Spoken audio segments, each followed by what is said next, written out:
Ya. Assalamualaikum warahmatullahi wabarakatuh. Waalaikumsalam warahmatullahi wabarakatuh. Alhamdulillahirrabbilalamin. Wassalatu wassalamu ala asrafil anbiya wal mursalin wa ala alihi washabihi ajmain amma ba'du. Ya, segala puji bagi Allah Subhanahu wa taala yang telah memberikan kita nikmat iman, nikmat sehat, nikmat kita bisa berkumpul di sini bersama. Semoga pada kesempatan kali ini kita selalu bisa saling mendoakan teman-teman kita, ya, supaya bisa ikut selalu dalam keadaan sehat walafiat. Ya, salawat serta salam senantiasa kita curahkan kepada Nabi besar Muhammad Shallallahu Alaihi Wasallam, beserta keluarganya, sahabatnya, serta para pengikutnya yang setia hingga akhir zaman. Ya, termasuk semoga kita ada di dalamnya. Baik, untuk membuka BMT Talk Show seri ke-13, mari kita bersama-sama membaca basmalah. Bismillahirrahmanirrahim. Ya, apa kabar teman-teman semua, Bapak Ibu sekalian? Ya, saya doakan semoga selalu dalam lindungan Allah dan selalu sehat walafiat, dan selamat datang kepada para pejuang keuangan ekonomi syariah, khususnya keuangan mikro. Saya ucapkan jazakumullah khairan katsiran atas partisipasinya mengikuti rangkaian webinar BMT Talk Show hingga series ke-13 ini. Semoga kita bisa bersama-sama mendapatkan manfaat dan keberkahan dari ikhtiar ini dalam mengembangkan keuangan mikro syariah di Indonesia.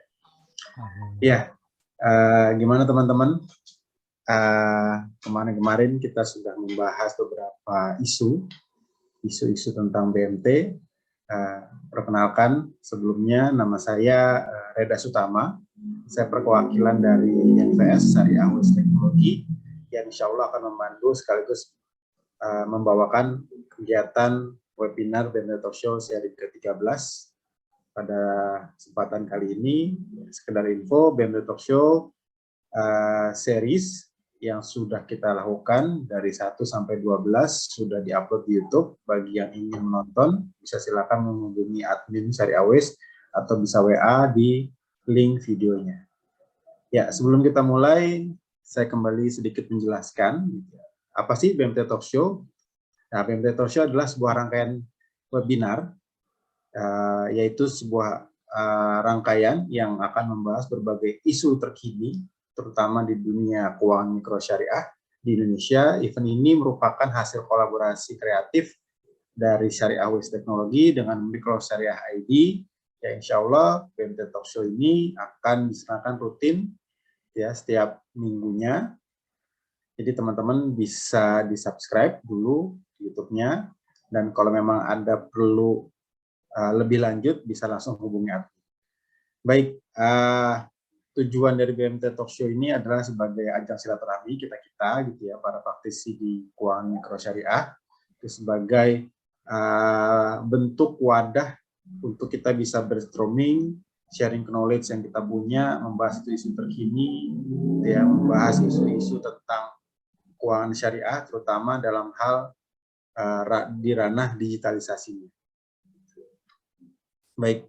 Insya Allah teknis dari alur BMT Talk Show akan dimulai dari pemaparan singkat dan padat dari narasumber kita selama kurang lebih 10-15 menit. Kemudian nanti ada sesi tanya jawab bagi teman-teman, Bapak Ibu sekalian yang ingin menitipkan pertanyaan, bisa tulis di kolom chat atau bisa langsung raise hand gitu ya. Insya Allah kita akan menjawab setelah pemaparan selesai. Untuk kepentingan bersama, dimohon Bapak Ibu sekalian dapat mematikan mikrofonnya selama pemaparan materi berlangsung. Ya, baik. Terima kasih sudah mematikan mikrofonnya. Baik, mari kita mulai pemaparan materi pada BMT Talk Show seri ke-13 oleh Bapak Riza Sampane. Selamat datang, Pak. Selamat malam, Pak Reda. Ya. Alhamdulillah beliau bisa hadir kembali. Beliau adalah senior consulting di AB Management, yaitu suatu konsultan keuangan mikro syariah. Sekaligus beliau adalah sebagai CEO dari Akira ID, yaitu sebuah software syariah accounting untuk institusi keuangan syariah di Indonesia. Mungkin teman-teman sudah pernah membuka atau bahkan mensubscribe gitu ya, sudah menggunakan software engineer dari Syariah Accounting ini, gitu ya. Beliau, Bapak Rizwan Pana ini sudah berkecimpung di keuangan putra syariah sudah selama 15 tahun kurang lebihnya, dan insya Allah akan menjadi narasumber tetap di BND Talk Show rangkaian selanjutnya, insya Allah. Baik, tanpa berlama lagi, saya persilahkan kepada Bapak Rizwan Pana untuk memaparkan materinya pada malam hari ini. Untuk topiknya masih dalam topik besar, yaitu analisis pembiayaan syariah.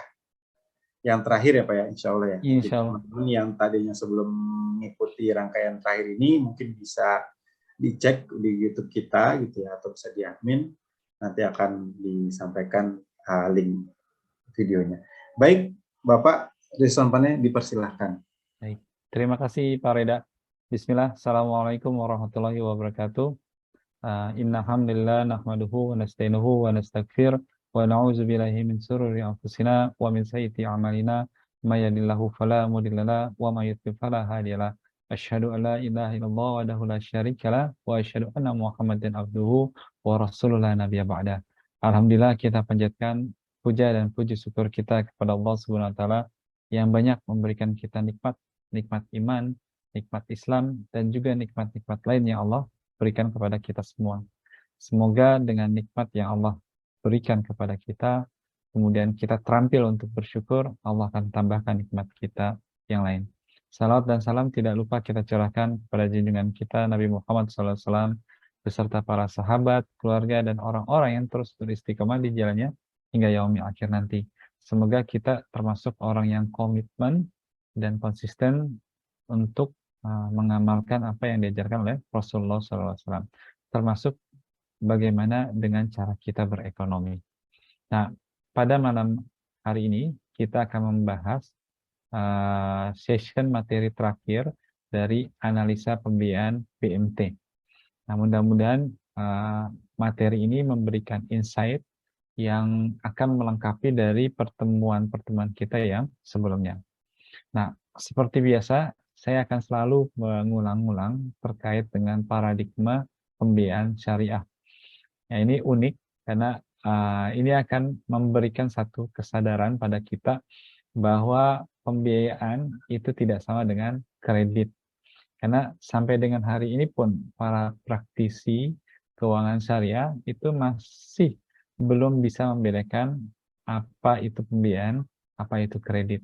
Karena itu paradigma pembiayaan syariah itu harus dibangun dengan baik dan secara terus-menerus, tidak boleh berhenti. Nah, kemudian kita juga bisa memahami bahwa piutang murabaha bukanlah kredit, tetapi ekses yang terjadi dari sebuah transaksi jual beli barang.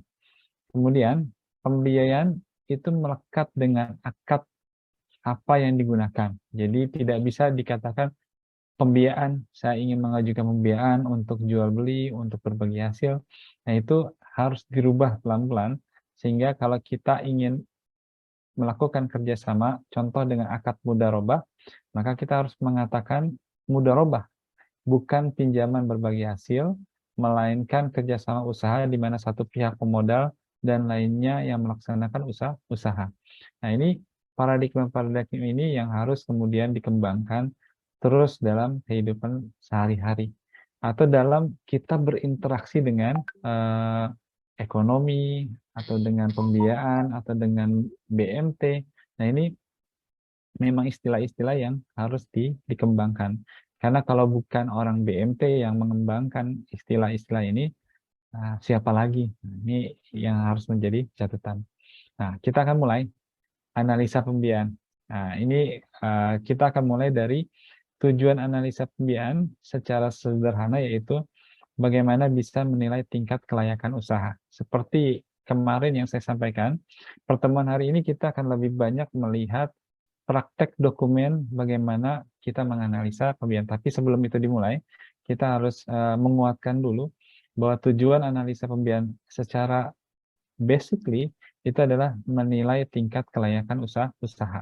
Jadi yang harus kita lakukan dari analisa ini adalah kemampuan kita untuk melihat bahwa usaha tersebut layak untuk kita berikan dana. Kemudian setelah itu juga harus ada cara berpikir lain yang harus dibangun. Bahwa si usaha tersebut itu harus bisa punya kemampuan untuk mengembalikan dana.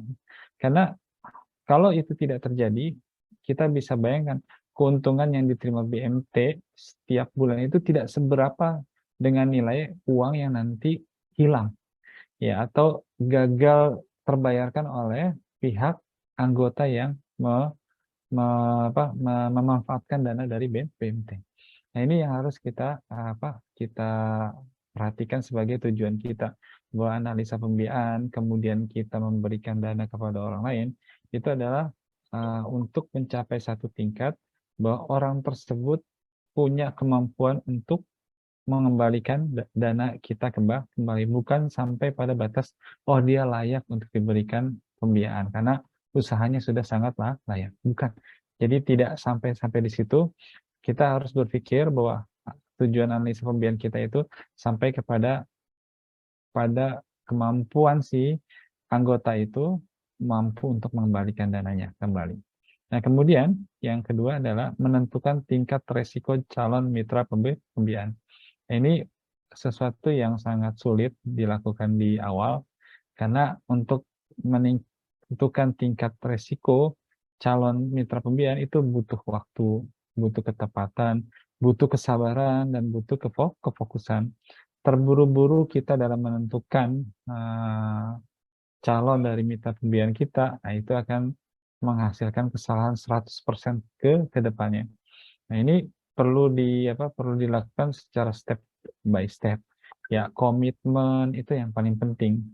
Kemudian kekonsistenan kita di dalam menilai, bahkan di dalam kerjasama itu harus dilakukan. Misalnya kebutuhan dia ya disepakati adalah 50 juta. Tapi di tengah perjalanan tiba-tiba si personnya atau si mitra pembiayanya itu minta ditambahkan karena ada hal yang lain gitu. Padahal untuk pembiayaan yang pertama itu belum selesai dikembalikan. Tapi karena mungkin BMT mulai tidak concern terhadap tingkat-tingkat resiko dari mitra pembiayaan, itu dengan mudah akhirnya diberikan. Nah, ini yang harus kemudian harus menjadi tujuan dari analisa pembiayaan, bahwa hasil dari analisa pembiayaan yang dikeluarkan oleh BMT itu tidak boleh mengalami perubahan. Sekalipun misalnya si nasabah menjelaskan, oh ini ada kondisi seperti ini dan lain-lain. Nah, kita harus mencoba untuk komitmen, konsisten dengan hal yang sudah disepakati dalam analisa pembiayaan.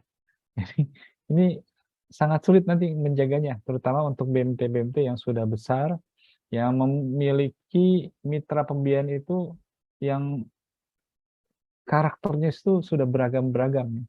Ada yang kelihatannya baik tapi tidak baik, ada yang kelihatannya tidak baik tapi baik justru. Nah, ini harus sedemikian cermat kita untuk melihat bahwa tujuan dari analisa pembiayaan itu paling tidak melihat dua dasar. Satu, untuk menilai tingkat kelayakan usaha sampai dengan bagaimana kemampuan si mitra pembiayaan mengembalikan dana. Yang kedua adalah bagaimana menentukan tingkat risiko calon mitra pembiayaan. Nah, cakupannya kemarin sudah dibahas melalui analisa 5C, kemudian menentukan jumlah pembiayaan yang layak. Baik, kita lanjutkan ke slide berikutnya. Dasar analisa itu pendekatannya ada dua, ya. Satu kualitatif, yang kedua adalah kuantitatif. Banyak orang ketika belajar terkait dengan analisa pembiayaan itu fokusnya lebih kepada bagaimana cara berhitung. Padahal ya, dasar analisa itu adalah terkait kemampuan kita mengambil data. Nah, ini yang harus kita cermati gitu. Jadi salah mengambil data, ini akhirnya salah untuk dianalisa. Padahal dasar dari analisa itu adalah pendekatan datanya dulu. Bagaimana cara kita mengambil datanya? Tidak bisa mengambil data, tidak bisa mengkorek-korek isi data yang akan kita analisa, berarti ya jangan dicoba-coba untuk dianalisa, pasti analisanya salah semuanya. Nah, sehingga setelah kita udah tahu data yang mau diambil, yang harus kita lakukan adalah tentang bagaimana metodologi kita mengambil data. Ya kan? Biasanya kalau di analisa pembiayaan itu cuma ada 3. Satu, pendekatan observasi. Kita datang ke lokasi, kita lihat ya. Nah, itu jangan sampai nanti datang ketemu sama orangnya, Ya, teknik mengobservasi itu ada juga. Nah, ini seharusnya pelatihan-pelatihan yang mungkin nanti perlu diberikan kepada petugas atau pengelola BMT-nya. Ya, bagaimana teknik untuk mengobservasi di lapangan, di tempat usaha itu karena penting. Skill-skill seperti ini yang diperlukan untuk mengambil data karena nanti ada capture data yang tidak bisa dilakukan dengan bertanya, tetapi dengan cara kita mengamati lingkungan sekitar. Sehingga kalau dikatakan udah datang ke tempatnya apa aja yang dilihat, dia nggak bisa menjelaskan, berarti teknik observasinya kemungkinan besar ya kurang. Yang kedua adalah teknik wawancara. Nah, ini wawancara juga ini nggak semudah kita nanya usahanya berapa, terus udah berapa lama usaha. Itu wawancara itu nanya mungkin ya. Tapi kalau wawancara itu nanti ada teknik bagaimana menggali lebih dalam setiap pertanyaan-pertanyaan yang diajukan. Kalau pertanyaannya cuma sampai batas namanya siapa, usahanya berapa lama, itu juga semua orang bisa ngelakuin. Tapi teknik wawancara untuk menggali lebih dalam setiap pertanyaan itu harus dilatih kepada pengelola dan petugas BMT yang terjun ke lapangan. Yang ketiga, yang ketiga itu adalah masalah dokumentasi. Nah, ini teknik mengambil dokumentasi juga kalau untuk yang levelnya mikro, kecil, oke itu nggak ada masalah gitu. Biasanya cuma beberapa berkas dokumen. Tapi kalau udah mulai masuk ke usaha kecil, sudah masuk ke usaha menengah yang project-nya itu luar biasa. Itu dokumen bukan cuma sekedar diminta, tetapi bagaimana kita bisa mengintegrasikan terkait dengan usaha yang sedang dilakukan atau project yang dilakukan. Nah, kalau kemudian dokumen, oh iya nih ada nih dokumennya diminta-minta, gitu. Semuanya lengkap, ada izin, ada ini, ada bahkan ada surat kontrak kerjasamanya dengan proyek-proyek yang sedang dikerjakan.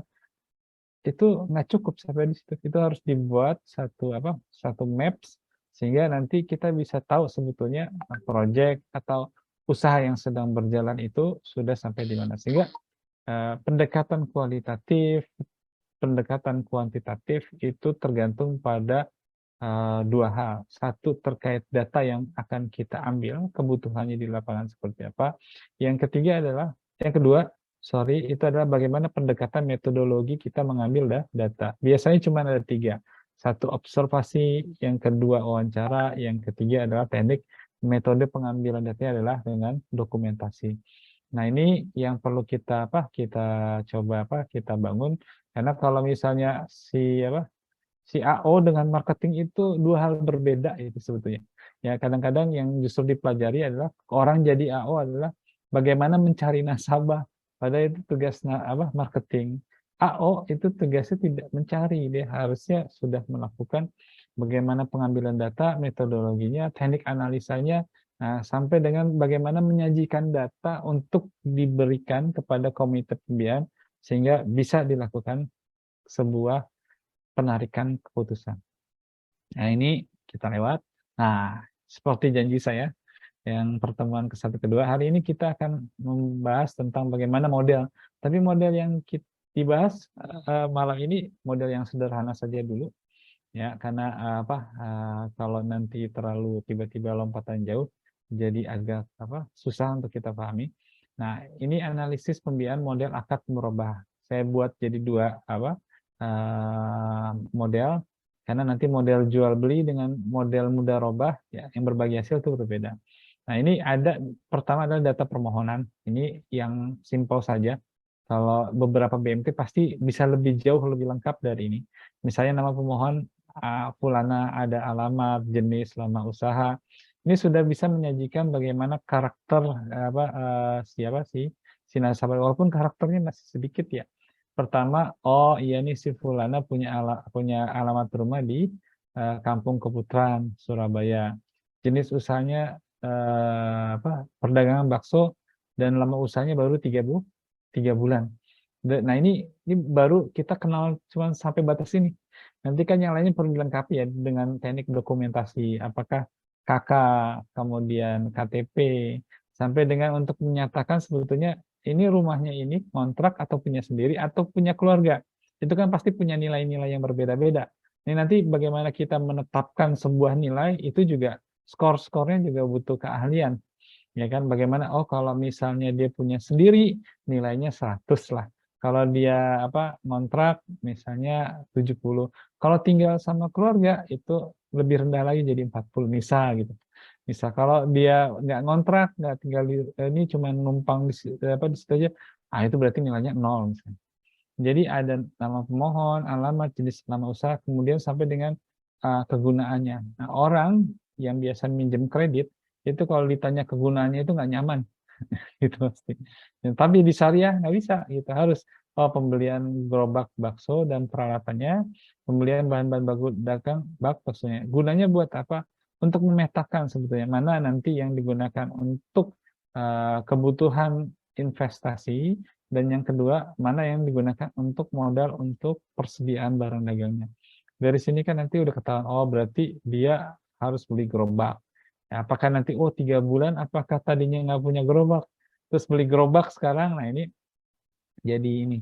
Kemudian jumlahnya, harga yang untuk dibeli, ini saya ambil 500.000 aja ya, jangan wah emang ada gerobak 500.000, ya ini supaya mudah aja gitu. Anggap saja ada gerobak yang harganya 450.000, kemudian bahan baku si baksonya itu 50.000, udah bisa buat jualan. Landasan akadnya adalah jual beli dengan angsuran, ya boleh kita sebut dengan murabaha dan yang lain-lain. Jangka waktunya 6 bulan, jumlah angsurannya karena ini UMKM gitu, dia lebih nyaman per hari atau mungkin bisa jadi per bulan lah, jadi 83.000. It's okay, nggak ada masalah, tinggal kita bagaimana menentukan pilihan mana yang lebih nyaman, apakah dia per hari atau per bulan. Yang terpenting adalah ketika harga jual sudah ditetapkan, tidak boleh ada perubahan harga, ya apapun alasannya. Jadi sebelum akad diketok palu, nah itu silakanlah terjadi negosiasi dan yang lain. Tapi begitu akad sudah diketok palu, ya berarti mohon maaf itu sudah harus berjalan dengan serius. Karena nanti ada konsekuensi akad kan, karena ketika akad itu terjadi, itu bukan masalah yang terjadi antar manusia saja, tapi di situ juga melibatkan Allah Subhanahu wa taala sebagai yang menetapkan hukum ini. Jadi nggak main-main ketika kita berangkat, yang menetapkan saja itu menyaksikan dan kita disaksikan apakah nanti konsisten ataukah kemudian berkhianat terhadap akad itu pasti ada nilai-nilai yang akan diberikan oleh kita. Nah, ini bicara data permohonan. Nah, nanti yang kedua adalah data keluarga dan kebutuhan biaya rumah tangga. Kenapa harus dihitung? Ya karena ini UMKM, nanti kalau di usaha kecil menengah ya mungkin nggak dihitung lagi gitu karena entitasnya sudah terpisah. Nah, kalau di sini ini memang tidak memenuhi model sebuah usaha karena entitasnya masih tercampur antara usaha dengan kebutuhan keluarga. Misalnya nih si Fulana punya anggota keluarga 5, satu orang suami, mungkin bisa jadi suaminya lagi memang sakit-sakitan gitu, jadi yang ininya si Fulana ini sering terjadi di UMKM.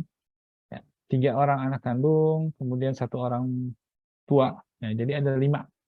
Nah, nanti kita lihat kebutuhan di rumah tangga. Nah, jumlah keluarga ini nggak boleh ada yang terlewatkan. Karena kalau ada yang terlewatkan, fatal kalau buat di UMKM. Kalau di usaha kecil ya atau menengah, oke lah, masih oke, nggak ada masalah. Tapi kalau di mikro, di bawahnya mikro, ultra mikro, itu nggak boleh terlewatkan karena inilah yang mengandung unsur biaya tertinggi di dalam UMKM, bukan biaya transport, bukan biaya gaji, tapi biaya hidup. Nah, sehingga kita akan menghitung nih, kalau ini udah benar dijalankan, maka kita akan menghitung misalnya kebutuhan dapurnya itu adalah 10.000 per hari. Sehingga kita bisa lihat dominasi kebutuhan untuk makan itu lebih tinggi dibandingkan unsur-unsur kebutuhan biaya yang lain. Ya, kebutuhan anak sekolah 10.000 per orang, ada 3 berarti 30.000. Kebutuhan sandang ada 30.000 per tahun. Ya, berarti kalau 6 bulan, ya ini harus ya dibagi 2 jadi 15.000 karena kan 30.000 per tahun buat sewa rumah gitu. Sandang, pangan, papan ya. Ini ya kebutuhan sandangnya 30.000 per tahun. Berarti kalau dibagi 2, karena ini 6 bulan adalah 15.000. Kebutuhan lainnya, nah ini harus kita bisa bisa kita teliti, bisa kita lihat gitu. Nah, ya udahlah buat jaga-jaga ada kebutuhan yang apa ya bisa di ini nih. Nah, apakah nanti ada kebersihan atau yang lain-lain, atau nanti mohon maaf sakit, ya kan sakit juga nggak bisa ditentukan. Jadi harus ada apa cadangan 25.000. Nah, total kebutuhannya adalah 130.000. Nah, 370.000. Kalau di apa dikurangin itu ada sekitar sisa 130.000 sisa apa? Sisa yang bisa di-saving. Nah, sehingga kita bisa lihat kebutuhan dia per hari itu 12.333. Mohon maaf, ini nilainya saya sederhanakan supaya lebih mudah untuk kita menghitungnya sama-sama. Nah, kemudian kita lihat setelah udah dapat data pribadi, data kebutuhan apa biayanya sudah kita dapatkan, baru kita analisis pembiayaan usahanya dari sisi capacity dan yang lain-lain. Nah, sehingga lihat kebutuhan modalnya tadi 500.000 ya. Anggap aja investasinya buat beli gerobak dan yang lain, beli panci dan lain 450.000, modal kerjanya adalah 50.000. Sehingga kita lihat modal investasinya 450.000 untuk kebutuhan tadi beli gerobak dan peralatan lain, modal kerjanya 50.000 dan kita harus mampu untuk memecahnya. Ya, mulai dari daging bakso, sayuran 5.000 gitu. Nah, ini kalau misalnya nanti petugas si analisanya cuma bawa 50.000, kemudian ditanya ini 50.000 buat apa ya? Buat daging, buat ini dan yang lain-lain. Ah, itu pasti kemungkinan apa cara mengambil datanya nggak lengkap ya. Suruh balik lagi biasanya kalau seperti itu. Jadi harus lengkap. 50.000 untuk apa gitu. Bahkan harus disertakan dengan bukti. Nah, ini kan teknik pengambilan dokumen ya. Jadi nggak asal-asalan gitu. Karena data yang benar kalau si mitra pembiayanya nanti bagus, Masya Allah ini akan berlanjut berarti kan. Berarti kan nggak perlu ada pengambilan ulang data yang terlalu ribet seperti di awal. Kita hanya melengkapi saja kalau apa? Kalau nanti sudah sudah oke 6 bulan berjalan, usahanya maju, kita bisa biayain lagi, kan lebih enak gitu daripada nanti data salah di awal, ternyata dia oke, kedua, ketiga ada yang loss gitu. Nah, ternyata pembiayaan kita udah bukan 500.000 lagi, udah 3 juta, 4 juta misalnya. Masya Allah kan, kalau salah ya, ternyata salah, ada data yang salah, ya gitu repot. Iya kalau 4 juta, kalau tadi awalnya bukan 500.000 ya, kalau sekarang kan nilainya 5 juta kan, dari 5 juta nanti pembiayaan kedua, pembiayaan tiga itu bisa 20 juta. 20 juta hilang, nah itu Masya Allah, itu tolak banget nantinya. Nah, kemudian perkiraan penjualan sehari dia dapat 40 mangkok. Kan ini kan bisa kita lihat ya, ada namanya teknik observasi lagi, kalau misalnya dia bilang, diwawancara 40 mangkok, oh gitu 40 mangkok. Jualan dari jam berapa sampai jam berapa, kan kita tahu titik rame orang jualan itu ada di jam makan sama jam makan malam. Berarti kalau bakso itu biasanya antara jam 11 sampai jam 1, yang kedua sore ya kan, dari jam 5 sampai dengan jam 6 atau dari jam 4 sampai jam 6, titik ramainya di situ. Ya, kalau nanti kalau rame-rame kapan? Ya dia nggak tahu, dia nggak bisa jawab. Ya kita perlu observasi lagi gitu. Datang jam 10 atau jam 11 kita pura-pura beli baksonya, jangan minta ya, tapi harus beli baksonya, sehingga nanti kita bisa melihat rame. Nah kalau rame oke. Nah di sini kan kita bisa lihat perkiranya adalah 40 mangkok per orang. Nah ini biar gampang hitungnya 2.000 ya, 2.000 ya, atau nanti kurang lebihnya adalah 70.000 per hari dia dapat pelanggan, atau 80.000 ya, di sini saya tulis 70.000 aja. Nah sehingga dia dapat per bulan itu adalah 2.100.000 dari penjualan. Nah, kita hitung di sini perkiraan keuntungannya. Nah, berarti kan per hari 70.000 ya. Ini meleset paling kecilnya. Kemudian HPP-nya atau bahan bakunya tadi 50.000, sehingga keuntungan atau pendapatan kotor di sini itu adalah 20.000, per bulannya 600.000. Baru kita hitung Bapak-bapak, Ibu semua, itu dengan kebutuhan per harinya dari kebutuhan keluarga. Ya, 12.000, kalau per bulannya 370. Markup keuntungan BMT per hari Rp333 atau 10.000 per bulan. Nah, sampai dapat ternyata ada saving sebesar 3.155 atau per bulannya sekitar 94.667. Nah, kalau dari sisi kelayakan, ini udah layak banget. Tapi apakah kemudian kita berhenti sampai di sini?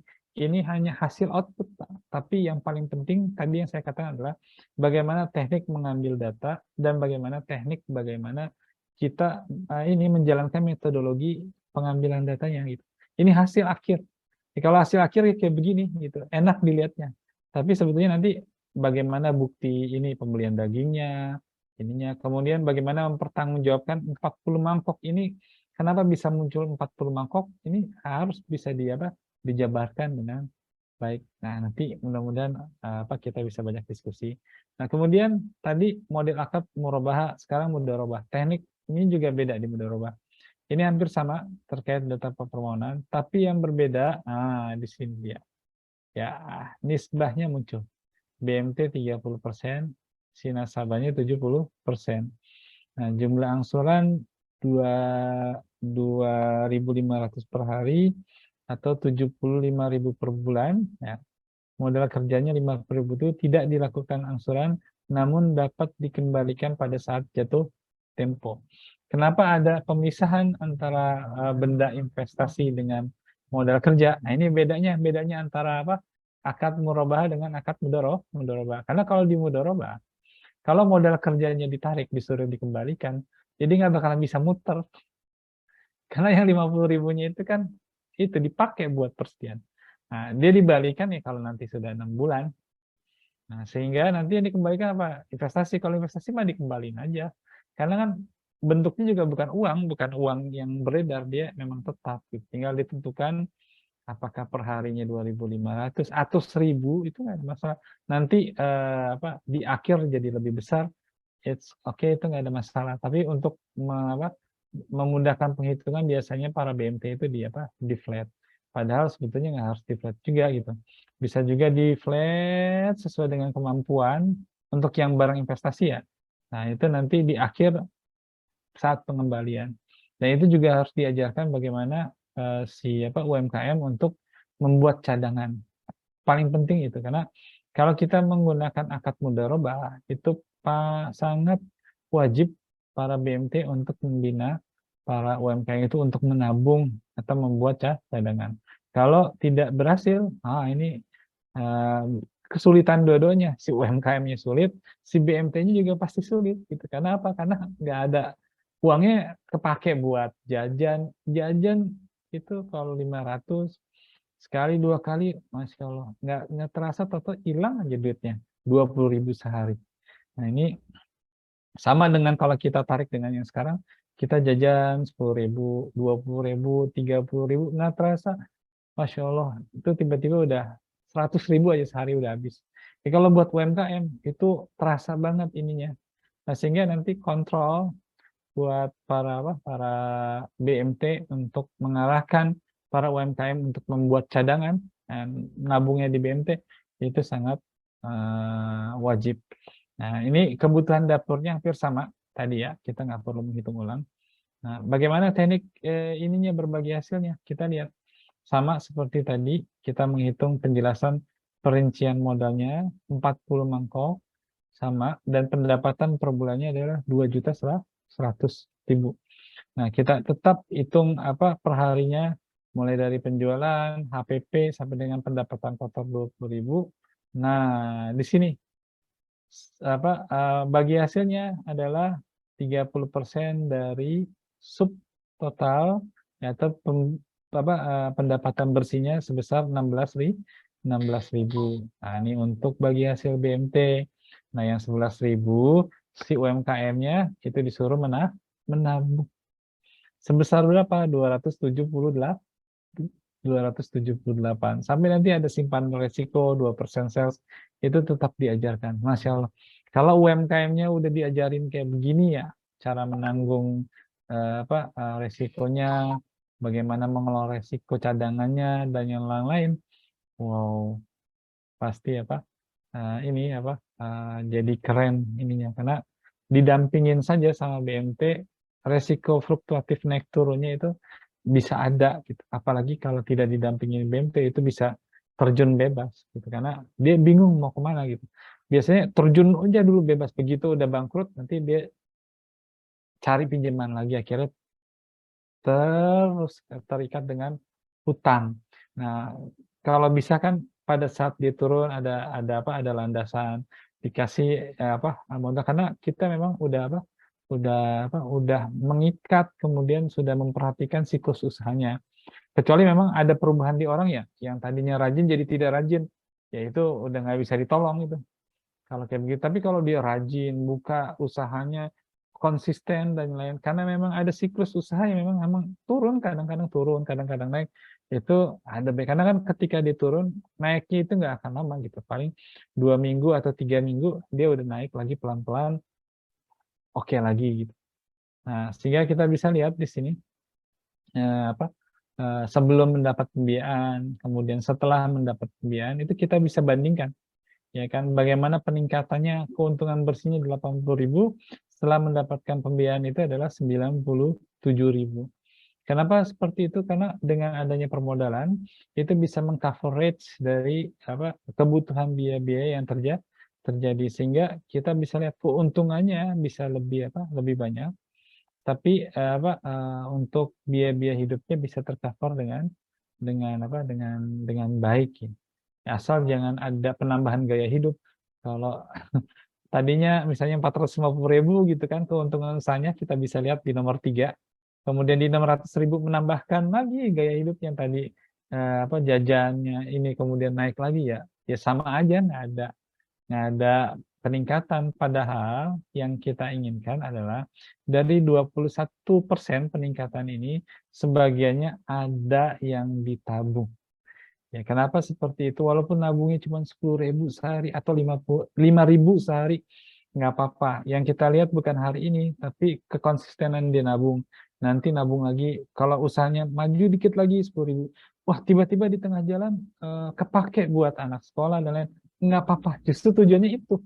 Cadangan usaha itu kadang-kadang kecampur. Yang paling penting adalah ketika ada musibah atau sakit atau anak sekolah, itu tidak mengganggu usaha yang berjalan pada saat itu. Jadi yang diambil adalah cadangan ini. Syukur-syukur kalau nggak ada musibah, berkah hidupnya, cadangannya ini nanti untuk meningkatkan usaha lagi. Ya, karena bicara masalah pengembangan itu nggak harus dari uang kita sendiri. Kita juga bisa bekerja sama dengan BMT gitu. Jadi yang paling penting adalah bahwa dari peningkatan 21% ya, setelah dia meminjam BMT itu adalah bisa dicadangkan dengan baik. Kalau nggak dicadangkan ya berarti ya repot gitu. Karena UMKM kalau udah bangkrut atau turun nggak ada yang bantuin, susah. Kasihan UMKM-nya gitu. BMT sendiri juga bukan lembaga yang besar juga. BMT aja kalau misalnya mengalami penurunan juga nggak ada kecuali anggota-anggotanya yang beda dengan usaha besar. Nah, kalau apa yang akan membantu kita, ya salah satunya adalah dana cadangan. Kalau cadangannya kuat, insya Allah lah UMKM bisa bertahan. Toh nggak ada cadangannya, kadang-kadang survivalnya bagus ya. Tapi kan kita memilih untuk tidak berdarah-darah. Kalau ada jalan yang nggak harus kepentok ke sana kemari, kenapa kita harus ngambil jalan yang kepentok-pentok gitu, kepala kita pusing. Tapi kalau ada jalan yang lebih smooth, ya toh waktunya sama aja, kenapa nggak kita ambil yang lebih smooth dibandingkan yang kepentok-pentok. Nah, mungkin itu saja yang bisa saya sampaikan Pak Reda. Mudah-mudahan yang sedikit ini bisa lebih jelas dan melengkapi dari pertemuan ke-1 dan yang kedua. Ya. Masya Allah. Alhamdulillah. Terima kasih Pak. Ya, insya Allah Pak Reda. Menarik ya teman-teman ya. Itu sudah dikasih teknik banget ini. Ini sudah masuk ke teknis buat ngerjain gimana caranya membuat pembiayaan syariah itu benar-benar sesuai, dan juga melihat dari itu yang pertama pasti terpikir tuh kok ribet gitu ya, kok nggak kayak orang-orang yang muter gitu ya, yang keliling mau pinjaman gitu ya, ini harga 1 juta gitu, pakai nggak nih gitu, itu tuh langsung dikasih, dia nawarin gitu. Nah ini seribet itu gitu ya, kayak wah saya mesti survei, mesti ini gitu untuk AO gitu ya. Tapi memang seperti itu kan ya Pak ya. Alur yang benar gitu kan, kita nyari yang benar loh. Iya, Teman-teman betul Pak yang Reda. mudah. Karena Gimana, itulah yang Pak? membedakan Pak Reda antara Ya. kita ya tukang kredit dengan analis. Jadi kalau tukang kredit ya begitu cara bekerjanya. Simple. Oke. Nanti kalau macet ya tinggal dikirim orang lain aja buat nagih gitu. Nah, kalau di BMT kan bisa aja kayak begitu, tapi kan tidak mencerminkan adab, tidak Oke. mencerminkan akhlak dari karakter BMT itu gitu, yang ada syariahnya dan yang lain-lain. Jadi memang kita harus berbeda gitu. Lebih baik ribet di awal, tapi di akhirnya memang sudah sesuai dengan akhlak yang diajarkan dalam Islam. Itu teman-teman jawabannya. Baik lagi ke web yang keberapa ya, BMT series yang keberapa tentang value. Jadi Betul. kita harus berbeda, tapi juga kita harus punya ya apa, secara bisnis tetap untung. Nah untungnya itu memang ribet gitu. Untungnya di belakang gitu. Jangan sampai untung di depan gitu. Ternyata di belakang ada masalah. Insya Jadi Allah. ini kita harus sangat hati-hati gitu ya Pak ya. Betul Pak Rida. Oke. Mungkin ada pertanyaan dari teman-teman sebelum saya lanjut pertanyaan yang lain. Belum ya? Oke, saya lanjut lagi nih Pak pertanyaan. Tadi kan teknis ya. Yang paling penting pertama adalah bedanya murabahah sama mudarobah. Tadi sudah Bapak jelaskan. Iya. Tapi kan yang sering dilakukan adalah murabahah ya. Sedangkan mudarobah sendiri rasanya amat sulit gitu ya. Yang murabahah aja secara analisisnya kita masih agak kurang, apalagi yang mudarobah gitu ya. Itu secara prinsip Islam nggak apa-apa itu Pak. Maksudnya memang yang ada di lapangan itu seperti itu gitu. Apa? Nggak apa-apa Pak Rida. Ya, ini karena jadi karena memang literasi kita yang harus kita kita lengkapi terus terkait dengan masalah murabahah dengan mudarobah. Karena memang penerapan sistem mudarobah kalau itu diterapkan itu perlu ada syarat-syarat khusus yang memang perlu dilakukan. Contoh misalnya kita feedback ke belakang dulu, misalnya ketika zaman Umar bin Khattab ya, beliau menjadi khalifah, itu ada terjadi kekacauan di dalam pasar gitu. Sehingga sampai akhirnya dibuat kebijakan ya. Disitulah nanti pertama kali ada pengawas pasar. Itu nggak ada sebelumnya di negara manapun yang ada pengawas pasar gitu. Tapi Masya Allah Umar bin Khattab langsung menerapkan kebijakannya, tidak boleh orang masuk pasar sebelum paham tentang hukum fikih muamalahnya atau fikih muamalahnya. Jadi Masya Allah, dilarang orang itu masuk ke pasar. Bahkan nanti ada pengawas pasarnya. Dan yang diangkat pertama kali itu bukan laki-laki, tapi perempuan gitu. Saya lupa namanya. Masya Allah. Jadi ada pengawas pasar yang kemudian mengawasi pedagangnya, kemudian mengawasi si pembelinya. Ya jangan sampai nanti ada orang jual nggak ngerti, ada susu dicampur air gitu, itu mereka biasa aja gitu, nggak nggak merasa berdosa gitu. Nah pengawas itu fungsinya memastikan hal tersebut dengan baik. Nah kembali kepada BMT kita, itu juga yang terjadi ya, karena kekurangan literasi kita, kemudian hal-hal yang kemudian istilah itu baru diterima oleh masyarakat kita ya terkait dengan murabahah atau mudarabah, ya maka kita mengambil jalan yang paling mendekati apa yang mereka lakukan sebelumnya, yaitu kredit. Makanya karakter dari murabahah itu hampir sama dengan kredit. Bedanya kan si murabahah itu memang jual beli dan harus ada barangnya. Selama ada barangnya, kemudian ada harganya, kemudian mekanisme jual belinya rukunnya terpenuhi, itu sudah sudah tersyarat. Cuman kadang-kadang kalau misalnya orang di pasar mau diterapkan murabahah, itu emang agak ribet gitu kan. Karena misalnya saya kebutuhannya ini buat barang kayak bakso tadi misalnya. Berarti kan bakso kita yang harus beliin. Kita beliin gerobaknya atau kita wakilkan lah. Ini Bapak nanti beliin gerobaknya, tapi gerobaknya jangan dipakai dulu ya. Misalkan begitu kan, paling nggak gitu. Iya, iya, Sampai iya. nanti benar-benar gerobaknya ada, kita baru serah terima karena Bapak beliin gerobak itu punya BMT, bukan punya Bapak. Selama belum terjadi akad jual beli, gerobaknya nggak boleh dipakai. Bahkan daging yang dibeli ya, daging yang dibeli tadi sama si tukang baksonya ya, si fulanahnya tadi, kalau dia diminta tolong untuk ini begitu daging dibeli nggak boleh langsung dijual, harus ketemu sama BMT-nya, kemudian berakad. Nah, terjadi pemindahan kepemilikan barang, selesai, itu bisa dilakukan. Ternyata pakai murobaha ribet lagi. Tapi itu mudah dia dilaksanakan. Iya, Karena iya, iya. kalau di mudharabah itu enak, tinggal kasih uang, berakad buat usaha apa, selesai. Tapi yang jadi susah adalah si penjual itu atau mitra pembiayaan itu harus membuat catatan setiap hari. Iya. Karena apa? Kalau nggak dibuat catatan setiap hari, berarti bagaimana caranya mau berbagi hasil? Iya, iya. Batal berarti bagi hasilnya karena tidak ada catatan penjual. Nah Nah, itu itu dia Mas, tuh. Betul, betul. Masya begitu Allah. Pak Reda. Oke, tadi saya terbesit gitu ya. Kalau misalkan memang jalannya yang benar seperti ini gitu ya, berarti memang harus ada standarisasi AO dong ya. Atau mungkin Nah, ada karakter-karakter gitu ya, supaya teman-teman yang di lapangan ini memang bisa menjalankan analisis pembiayaan ini dengan baik dan benar gitu ya. iya. Itu kira-kira sudah ada belum sih Pak dari BEM sendiri standar lu harus misalkan ya minimal lu lulus SMA atau minimal lu harus D3 kah gitu. Harus ngerti ini atau ada pelatihannya, ada sertifikasinya gitu Pak?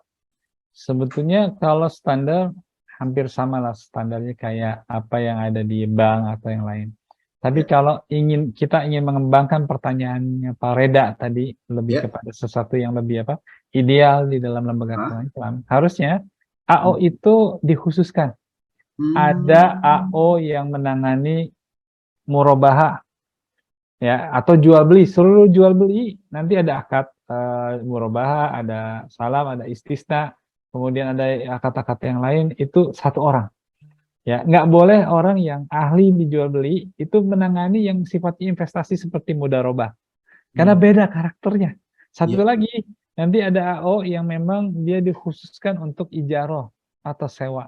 Karena disewa yang dikelola itu bukan barang yang dijual, tetapi bagaimana maintenance barang, bagaimana memastikan manfaat. Ya, karena kan barang kita beri, kita sewakan, itu kan beda cara karakter bisnisnya. Ya kan, kemudian cara proses di ketika berjalan. Sehingga kalau bicara idealnya ke depan, lembaga keuangan syariah harusnya AO-AO itu ter terspesifikasi. Ada AO Ijaro, ada AO Mudharabah, ada AO yang sifatnya jual beli dan dia menangani jual beli. Kalau ada mitra pembiayaan, oh ini bakso akadnya murabah, berarti yang dikirim adalah AO yang ini yang satu nggak bisa nanti modelnya mudharabah karena nggak nyambung karena jauh investasi, jauh jual beli, jauh jauh. Tapi kalau untuk yang basic-basic yang kecil-kecil, oke lah bisa digabung-gabungin. Tapi kalau BMT-nya udah besar, udah masuk kepada skala usaha kecil dan menengah, oh itu emang harus spesifik, nggak bisa satu orang bisa semuanya, gitu Pak Lel. Baik. Nah, ini ada pertanyaan lanjutan nih kayaknya. Sepertinya hampir sama ya. Saya bacakan dulu sebentar. Apakah ada standarisasi analisa pembiayaan yang dikeluarkan oleh regulator, dari regulator nih Pak ya, yang mendukung ekosistem koperasi syariah di Indonesia? Kira-kira ada nggak sih Pak Kalau regulatornya yang membahas itu? kalau standarisasi analisa pembiayaannya, sejauh ini sebetulnya lebih cocok bukan standar, tapi panduan. Karena Panduan. belum ada standarisasi untuk analisa pembiayaan yang dikeluarkan. Tapi panduan, bagaimana cara menganalisa, kemudian bagaimana cara mengambil data, mungkin sudah banyak literasi-literasi yang ada ya, yang banyak orang kemudian untuk menulis walaupun masih belum menggabungkan antara kebutuhan teori dengan kebutuhan yang ada di lapangan. Nah, kalau ada bukunya itu keren juga gitu. Jadi menggabungkan Hmm. antara dua orang yang secara teori kuat, nah kemudian juga menggabungkan orang yang secara praktek di lapangan itu Hmm. bagus gitu. Nah, itu mungkin Karena sifat analisa pembiayaan itu nggak bisa sama di setiap tempat. Ya, Bicara karakter aja, misalnya karakter orang itu beda gitu. Mungkin ada standar terkait dengan ini peraturannya ya. Oh, kalau ya. misalnya di bank harus ada KTP, harus ini dan ini. Tapi hanya seperti itu aja panduan yang bisa kita dapat. Tapi bagaimana cara menghitung, menganalisa setiap ini, itu pasti ya lebih susah kalau dibuat di koperasi, apalagi UMKM gitu kalau dibuat. Jadi belum ada sih Ya, ya, ya, sejauh ini. ya. Insya Allah. Gimana tanggapan teman-teman? Ada nggak sih dari teman-teman sendiri gitu ya? Mungkin nanti bisa tulis di kolom komen atau mungkin sharing gitu ya. Atau mungkin kita perlu panggil kali ya Pak ya, perlu ngomong di sini kali ya, perjalanan AO gitu ya, melakukan hal-hal yang sifatnya analisis seperti apa gitu ya. Nanti Iya. teman-teman yang mau sharing, mungkin kita bisa share langsung di sini gitu ya. Dan memang rasa-rasanya analisis pembiayaan ini memang ya dari awalnya kan core-nya lah bisa dibilang ya, bisa dibilang margin atau keuntungannya, rugi untungnya itu memang adanya di sini. Kalau kita nggak kuat di sini di analisis pembiayaannya, ya gimana kita bisa berkembang gitu. Nah, ini mungkin ada satu lagi pertanyaan nih Pak. Apakah antara BMT dalam suatu wilayah terdapat koordinasi khusus untuk menilai anggotanya? Karena ini kan kita ngomongin anggota ya, kalau misalkan Iya. koperasi atau BMT ya. Sehingga BMT yang memiliki anggota yang bermasalah itu bisa diketahui oleh lembaga BMT lain untuk memitigasi resiko. Rasanya belum Ini ada sih Pak ya. Belum ada pertanyaannya yang terhubung. kalau komunitasnya sudah ada ya, misalnya kayak Ada ya. Infopsya, tapi Gitu. komunitas koperasi sekunder tersebut tidak menjaring bagaimana untuk menilai suatu anggota, malah kalau perlu direkrut anggota sebanyak-banyaknya gitu. Oke. Itu ukurannya. Tapi nanti apakah misalnya anggota itu bermasalah atau tidak, itu diserahkan kepada BMT masing-masing gitu. Jadi belum ada yang mengatur ke arah sana. Baru paling yang agak serius ya, waktu itu pernah ada pertemuan dengan beberapa orang yang kemudian membangun Apex BMT. Baru 2 minggu, 3 minggu yang lalu saya ketemu. Nah itu subhanallah, itu teori itu saja kalau diterapkan ya dengan baik, ya itu luar biasa Apex BMT ini. Tapi ya memang lagi-lagi karena karakter regulasi yang belum mendukung, belum bisa menyatukan BMT-BMT tersebut gitu. Nah itu memang pekerjaan jangka panjang yang harus dilakukan. Apalagi nanti kalau itu udah terjejaring. Nah ini untuk memiliki anggota yang bermasalah bisa kita deteksi antara BMT yang lain, itu jauh lebih mudah gitu. Tapi nah ini karena karakter BMT yang beda-beda, belum bisa disatukan dan yang lain. Nah ini jadi PR panjang ke depan sebetulnya. Butuh regulasi yang kuat yang kemudian bisa menyatukan BMT tersebut. Oke, daripada Gitu, kita Pak. di regulasi, kita perlu berjuang nih teman-teman. Nyiapin ininya dulu Pak, infrastrukturnya Ya, gitu ya. kita aja dulu nih wadahnya nih, insya Allah gitu ya, siap. Ya, insya Allah kita di sini kan para pejuang mikro syariah gitu ya, keuangan mikro syariah ini ya bekerja lillahi ta'ala juga gitu ya. Dari awal kita punya value yang perlu kita jalankan gitu ya teman-teman. Jadi seribet apapun kalau memang benar ya kita jalankan gitu. Jangan sampai tidak gitu ya teman-teman yang amati. Ya memang jalannya seperti itu gitu. Maksudnya analisis pembiayaan itu ya emang ribet di awal gitu teman-teman. Jangan jadi menyerah. Waduh ribet banget lah. Buang kita kasih dulu biar bagus gitu ya. Oh pelemparannya udah sekian. Cuma nanti di akhir teman-teman jadi bingung sendiri kan mempertanggungjawabkannya. Jadi hati-hati juga gitu ya dalam hal analisis pembiayaan. Dan mungkin hikmahnya dari yang 3 rangkaian ini memang balik lagi kepada value dari BMT itu sendiri gitu ya. Kalau memang kita ingin BMT kita atau BMT teman-teman bisa terus berkembang sesuai syariah dan insya Allah gitu ya, selama kita komitmen dan konsisten, menjalankan BMT ini, keuangan mikro syariah ini, kita nggak sekedar dapat margin gitu ya, tapi juga insya Allah dapat amalnya untuk mengedukasi edukasi dari masyarakat kita sendiri, masyarakat yang muslimnya paling banyak ini gitu loh. Maksudnya Iya. jangan sampai kitanya ribet terus habis itu udahlah ikutin aja yang sudah ada gitu, yang udah umum dilakukan. Cuman kalau salah itu masa terus dilakukan gitu ya, apalagi ini kita dari Paris kan udah ngasih tahu nih ini yang benar seperti ini ya. Jadi jangan ada lagi gue belum tahu nggak bisa teman-teman ya. Jadi jangan berkilah lagi nih, dikasih tahu ilmunya, tolong diterapkan walaupun sedikit demi sedikit gitu ya. Bisa dilakukan pelan-pelan di BMT teman-teman. Oke, mungkin ada tambahan lagi dari Pak Rizwan Pane atau ada closing statement dari Pak Rizwan dari yang rangkaian kita di 3 sesi pembiayaan mungkin?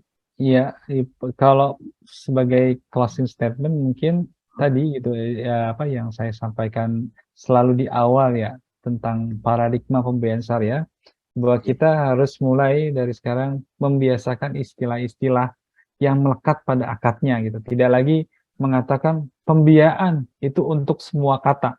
Murabaha, mudorobah, ijarah. Nah, kita harus, Bapak mau menggunakan akad apa? Pembiayaan, bukan. Tetapi kita sebutkan akadnya murabaha, kemudian ada istisna, ada salam, ada rahan, ada mudorobah, ada musyarakah. Karena akad itu berbeda, tidak sama dengan yang akad-akad yang lainnya. Sehingga setiap akad yang kita sebutkan itu memiliki karakteristik cara kerja, cara menghitung yang berbeda, cara perawatan, cara maintenance, semuanya berbeda. Nah, inilah kemudian yang harus kita bangun, kita literasi di awal terkait dengan paradigma pembiayaan syariah. Begitu Pak Reda, insya Allah.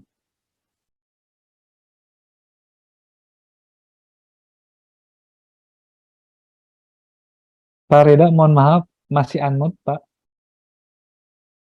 Oke, ya, alhamdulillahirobbilalamin.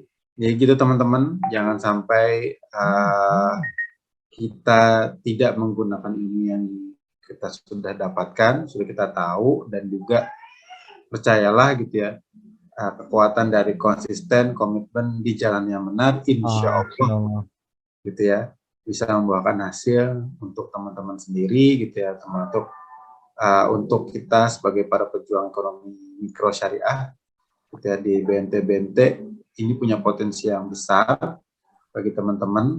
Kita perlu menguatkan ukhuwah kita, mempersatukan potensi-potensi kita, jangan sampai malah jadi sikut-sikutan gitu ya. Wah ini nasabah gua, jangan lah ya. Kita rezekinya sudah ada insya Allah gitu, teman-teman. Jadi yuk kita saling berbagi informasi gitu ya, kalau memang ada yang perlu kita sharing ke teman-teman di BMT, silahkan gitu ya, diajukan isu-isunya atau mungkin request perlu ilmu tentang apa gitu ya. Di sini Pak Rizwan insya Allah bisa bantuin kita gitu ya, karena beliau sudah lama di BMT juga sebagai konsultan. Terima kasih sebelumnya Pak Rizwan Pane atas pemaparannya. Sama-sama Pak Reda, insya Allah. Alhamdulillah.